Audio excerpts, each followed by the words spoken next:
I gotta ask you this, Chris, because I noticed this that when Elon Musk did an interview, and he said one of the first things he noticed when he took over X was that there was a considerable amount of censorship on conservative creators versus liberal creators, and that's just on X where like you're texting things.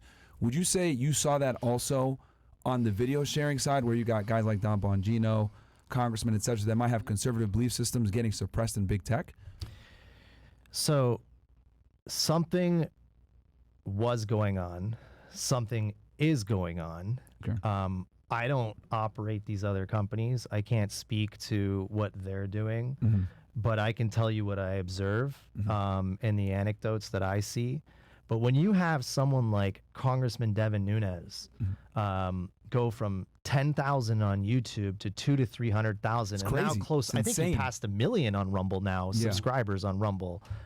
That shouldn't happen. Yep. You can call that censorship. You can call that some type of shadow banning.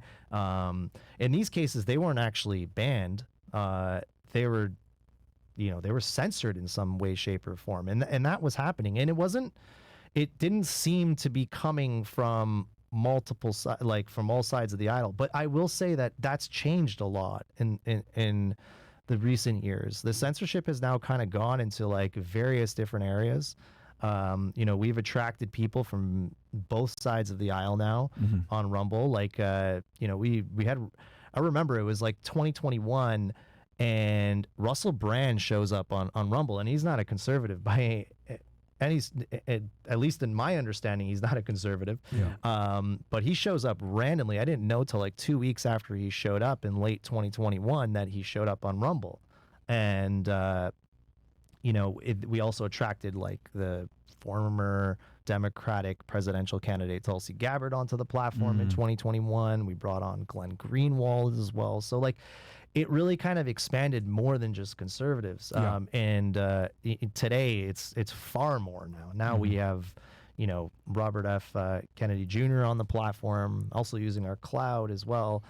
So it's really we're really kind of in all areas with content in all areas now. And but yeah, to answer your question, something was going on and probably still is going on, if I had to guess. Yeah. When it comes to censorship and political candidates, etc. And I actually think something worse will happen this time around. So in 2020 and 2021, we saw a litany of bannings happen. Due to COVID, etc. J6, all that. Yeah, all different types of reasons. They found a reason to ban a lot of people. I think the new type of censorship is going to be far more intelligent, and I'm already seeing a lot of signs of it. It's not banning someone is like super obvious. You can see it, you can feel it, it's there, and you can fight against that. People will scream and they'll that word will spread. But when you're shadow banned in an intelligent way, where let's say AI gets involved and your content's coming and showing up to your loyal users, but not showing up to the users outside of that loyal base, now that's getting intelligent, and you don't know you're banned. You don't know you're shadow banned. I think that's the next iteration of censorship. I think it's already starting to happen on platforms. Just my 2 cents. I think it's going to be an incredibly intelligent censorship operation in the next few years. I think the banning, they learned a lesson, and because in a lot of ways it opened up opportunities for other companies. Alternative platforms. Like now you're seeing a whole economy emerge, and now they're like changing their rules. YouTube's like, okay, we can talk about elections again. So like they're clearly adapting, and they're I do think a lot of these platforms are going to be participating in some really intelligent style censorship that we can't see or very easily detect, and it's going to be all done through AI and technology. Interesting. I would argue it's happening right now. Wink, wink.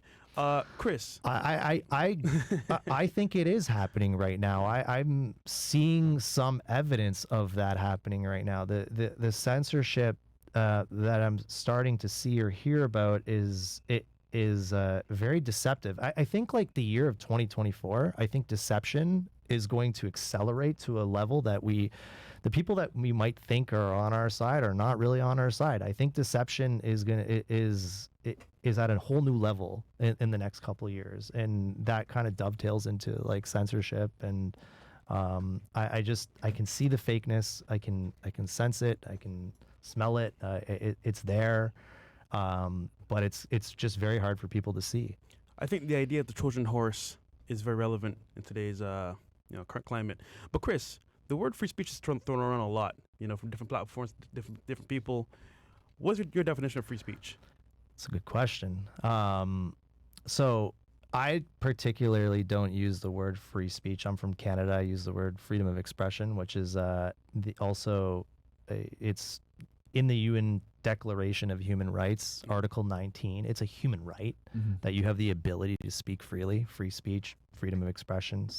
To me, it's the same thing. But online, there are like gates that you have to abide by.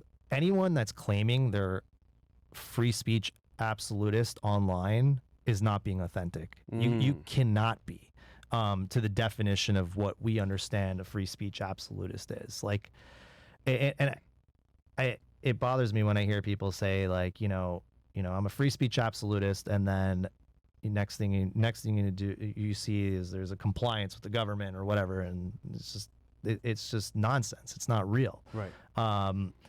So like it's hard to say that Rumble is like a free speech absolutist platform. It's not, because there's guardrails that force us not to be, and that comes into the whole technology ecosystem. Like Rumble is the tip of spear, in my opinion, in terms of mass size. That's pushing and tilting the system back into place to the way we understood the internet to be. We're the tip of the spear. I really believe that.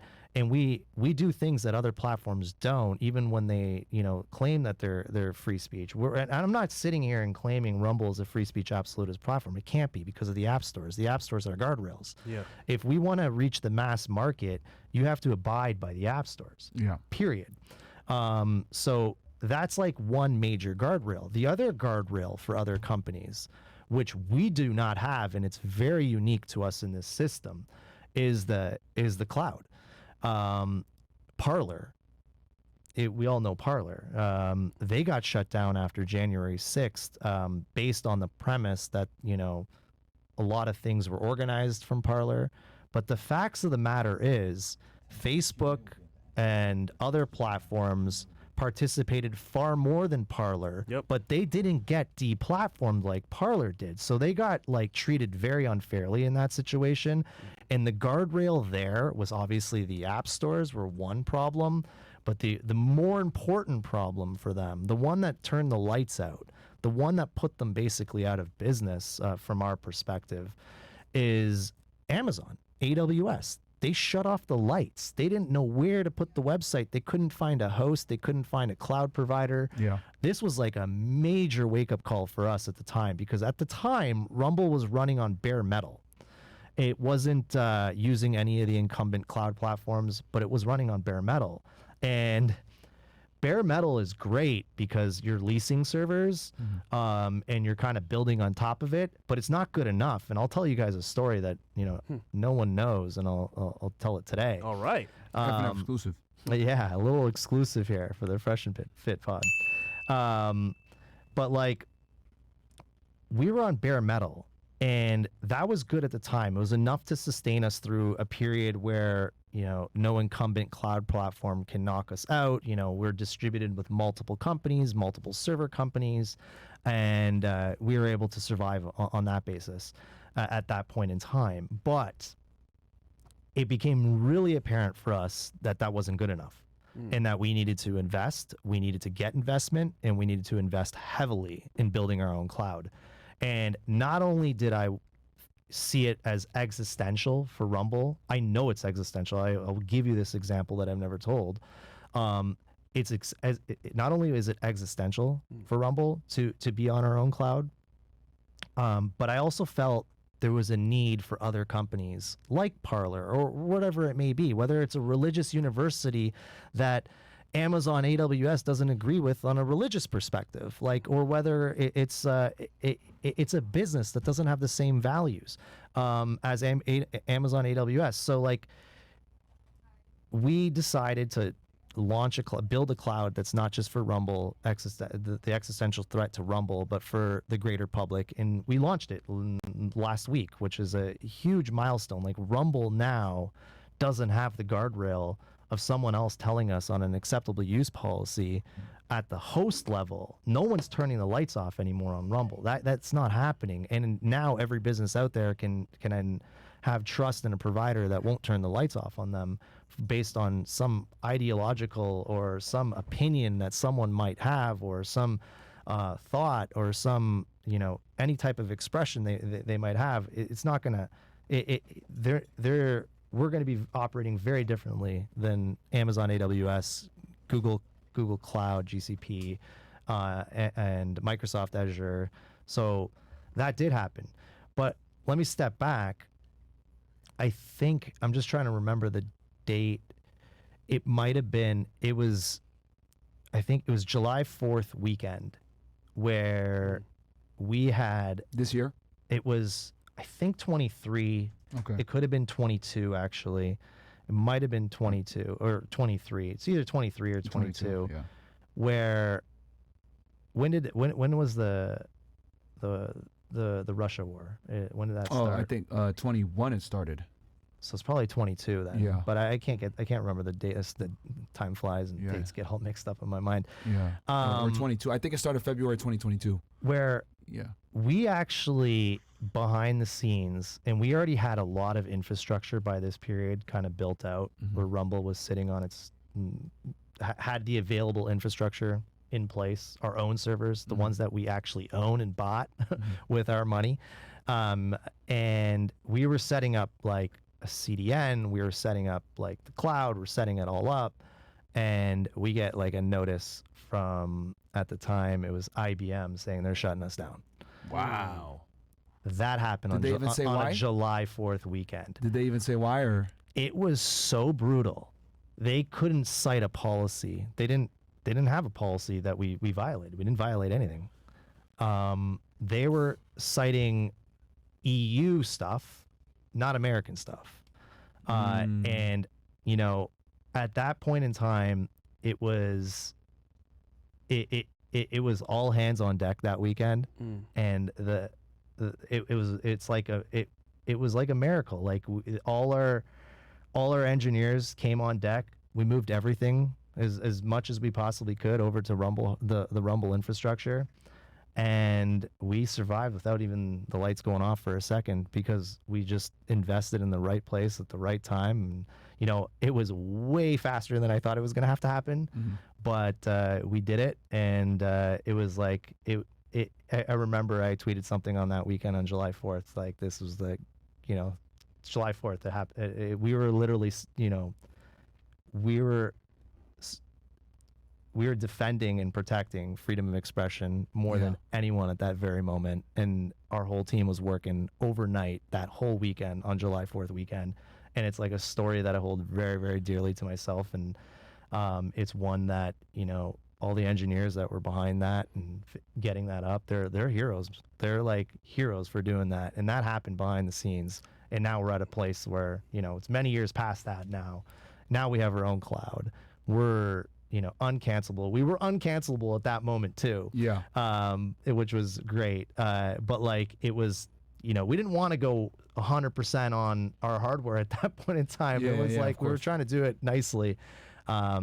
And I think that's something that people underestimate, Chris, about you, is that like all the work that goes behind the scenes. I mean, daily there's articles criticizing you. Daily there's people saying terrible things about you. Daily they're trying to shut you down. Daily they're trying to tarnish your character, the business's character, etc. Like, you know, we always say, you know, freedom of speech isn't free. Like, that's literally like the quintessential example. Like, people are constantly trying to come at you guys. How do you deal with that, man? You know what? It's Because that's just one story. But I wish you guys knew some of the other stuff that goes on behind the scenes. Obviously, we're not going to talk about here. Yeah. People don't understand how much pressure Rumble gets on a daily basis. You know what though? Like, It's crazy. I asked that question. Why did Mark Zuckerberg fold on all the things that he's folded on? I ask this question all the time, and the answer to me is like pretty simple. It's pretty easy to be strong. I just think there's a lot of weak people right now. Yeah. And they're like, I'm defending a human right. Yeah. Period. That should be pretty easy. For me, it's pretty easy. Why it's hard for everybody else, that's a question we need to ask them. I'm happy defending that human right. It makes me proud. But the sad part is how many weak people there are out there not doing that and folding to like any type of criticism that they have.